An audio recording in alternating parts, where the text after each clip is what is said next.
Hey there guys, Micah here, the head of Sleeveless Comics, also known as Vanilla Grod. And today we're going to be talking about some stuff with me, something that was brought up in a live stream I was on last night, and I wanted to answer that question. But before we do that, 3 Nights, 4 Days continues its march onward. We're almost at $12,000.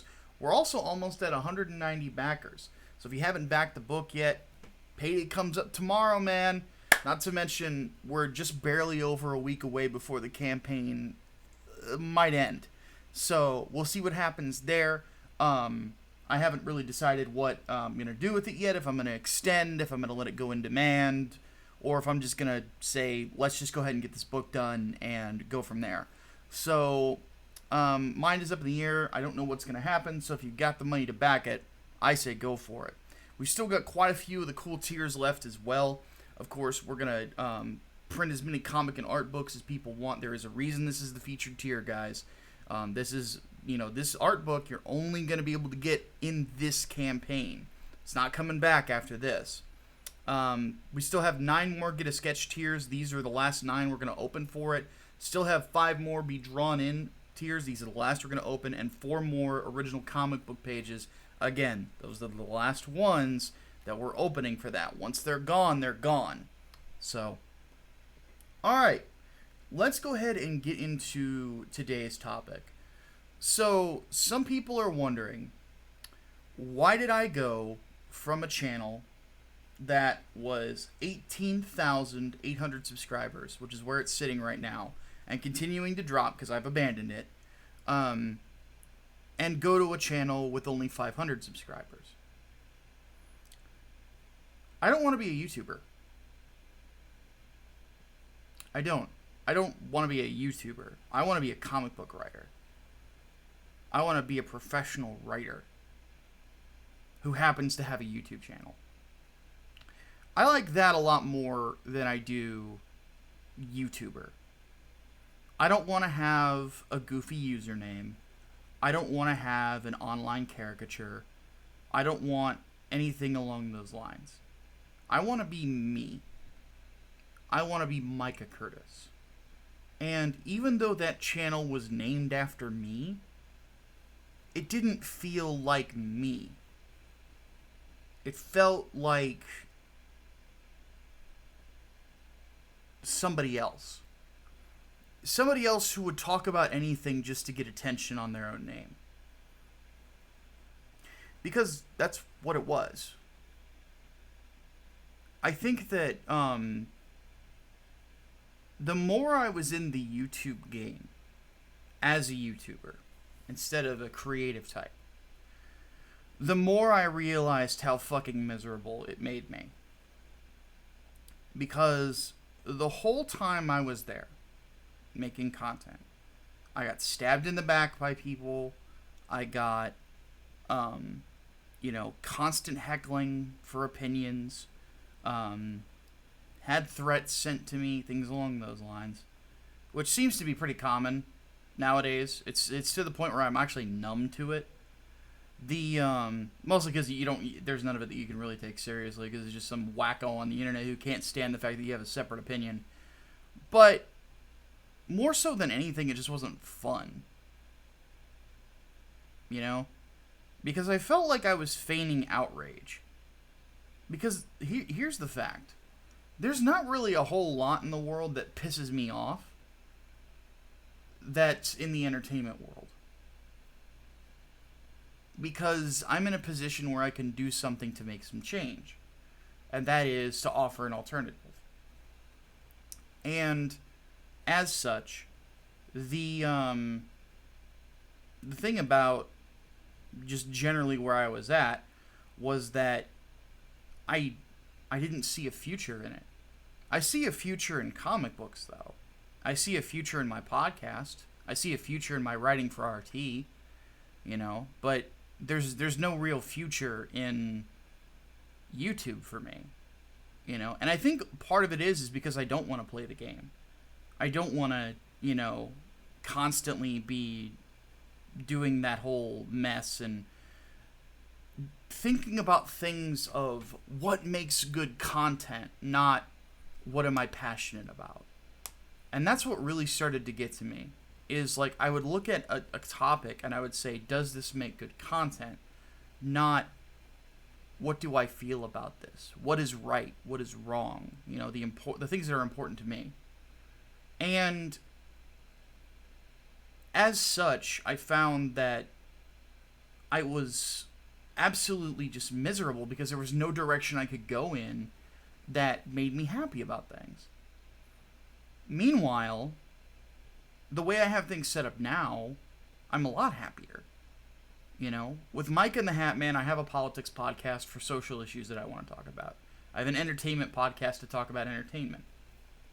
One thing that I'm hoping to start doing, now that I have some spare time, is making sure that all the podcasts get recorded, and then doing kind of what like the Daily Wire and other channels do, is like cut it up into sections and then upload those sections onto YouTube with titles of whatever it is, so that if people just want to catch up on one segment of the show, they can do so. Not to mention that does help build the channel, you know? And that's something I'm going to actively start doing with Mike and the Hatman, because Mike and the Hatman is something I'm proud of. And Sleeveless Comics is something I'm proud of too. I mean, we're sitting, I don't remember, I think we're like over, almost half fulfilled on Inglewood. And we hit funding on 3 nights, 4 days with time to spare. And if the campaign does run the whole 60 days, if we get the same amount of backers that we did before, around, 400, 500, the book might make 30 or 40 grand. That's awesome. 30 or 40 grand on that campaign would like, if we hit 40 grand, that means I can pay my artist and my colorist even more than I'm already paying them. You know, and I'm paying them online or in line with what the professional rate is. And that's the thing with me. I make sure that my guys are well taken care of, and I've got other artists that are going to be working for me, and when I run those campaigns, it's the exact same thing, So, yeah, that's something to be proud of. Now, the big thing with me is still true, is creator culture. Creator culture, to me, is the future. It is the future not just of, and this is me talking social issues, is not just of my own life, but I truly believe it is the way forward. Because when you craft something with your hands, what you realize is that you have skill, that you have purpose, that there is something that the Lord put you here on the earth for. And that generally is why I love writing so much. And I love seeing the things that I write put into,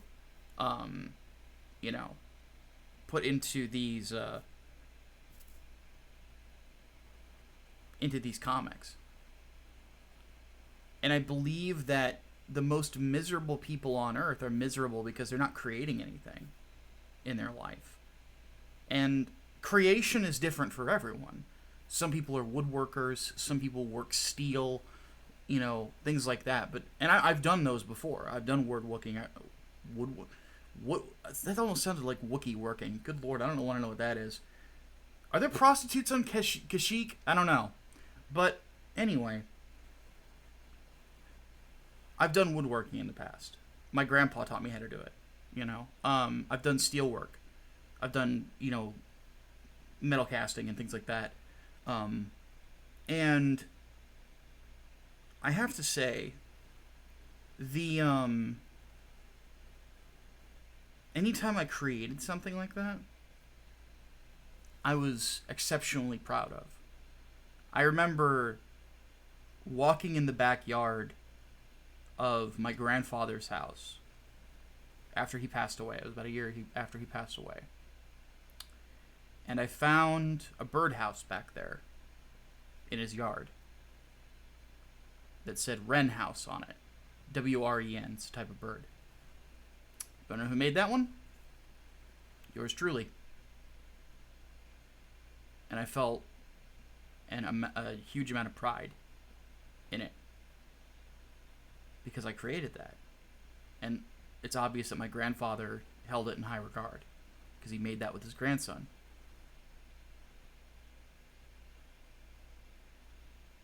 You see, when you create things, and I don't believe I was creating anything with my old YouTube channel, but when you create things, it shows you that your place and time on Earth is not wasted. That you are here for a reason. I believe that I was put on this planet to write.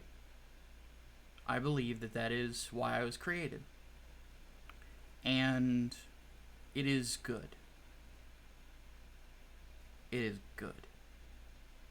And I'm proud of it. And I'm proud of it because it's a gift that God gave me. Because inevitably He's the one who gives us purpose anyway. Regardless, that is why I don't really want to be a YouTuber. I would rather be a comic book writer with a YouTube channel. And I'm going to continue to grow this brand.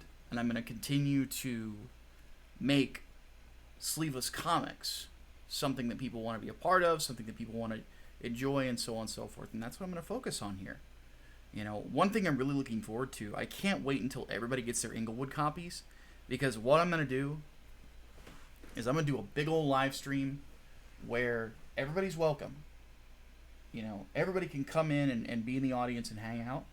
I'm going to sit a physical copy of Inglewood in front of me, and angle my camera down, and we are going to read through it page by page, and I'm going to give you commentary on the decisions that we made on it, and the improvements that we're going to make for the next book and things like that, but also to go over the story and why I crafted it the way that I did. So, and the more, here's something I hope you guys notice as I close this video out, is like, you're seeing that I'm smiling a lot more the more that I talk about the things that I created. I am so much more happy with those things than I am with any YouTube video I ever made. I think the one YouTube video I am incredibly proud of is the Social Justice Doesn't Sell video.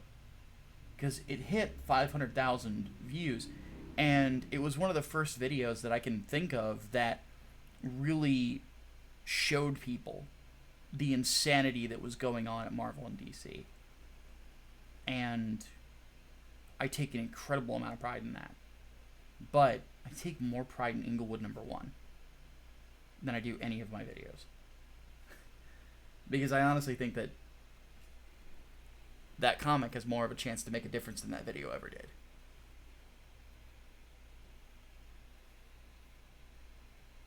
Because I'm actually providing an alternative.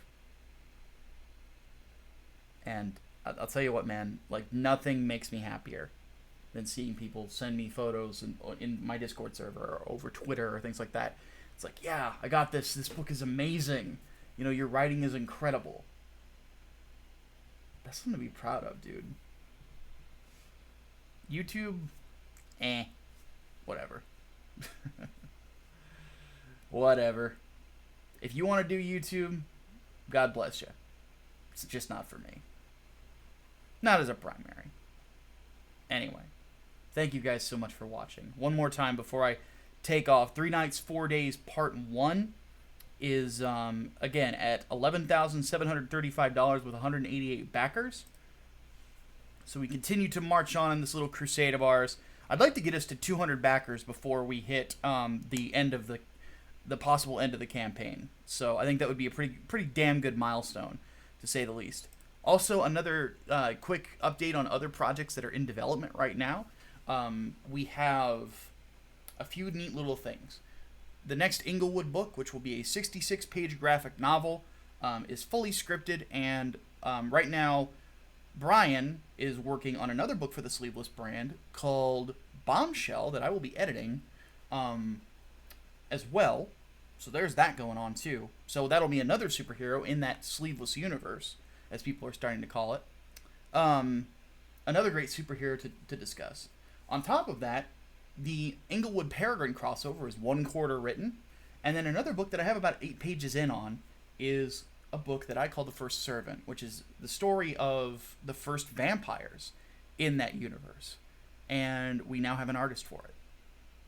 And I'm super excited when I finally get the chance to tell you guys about that comic a little bit more in detail and show off the sketches once he's finished. So it's really cool. what I love about this is that I'm going to get the chance to show you guys like all the preliminary shit while we're creating the books, all the way up until the actual release of the campaigns. So, see, I'm getting all excited just talking about it. I love comic books. I love you guys. So with all that said, my name is Micah Curtis, also known as Vanilla Grod. Thank you so much for watching. I'll see you next time.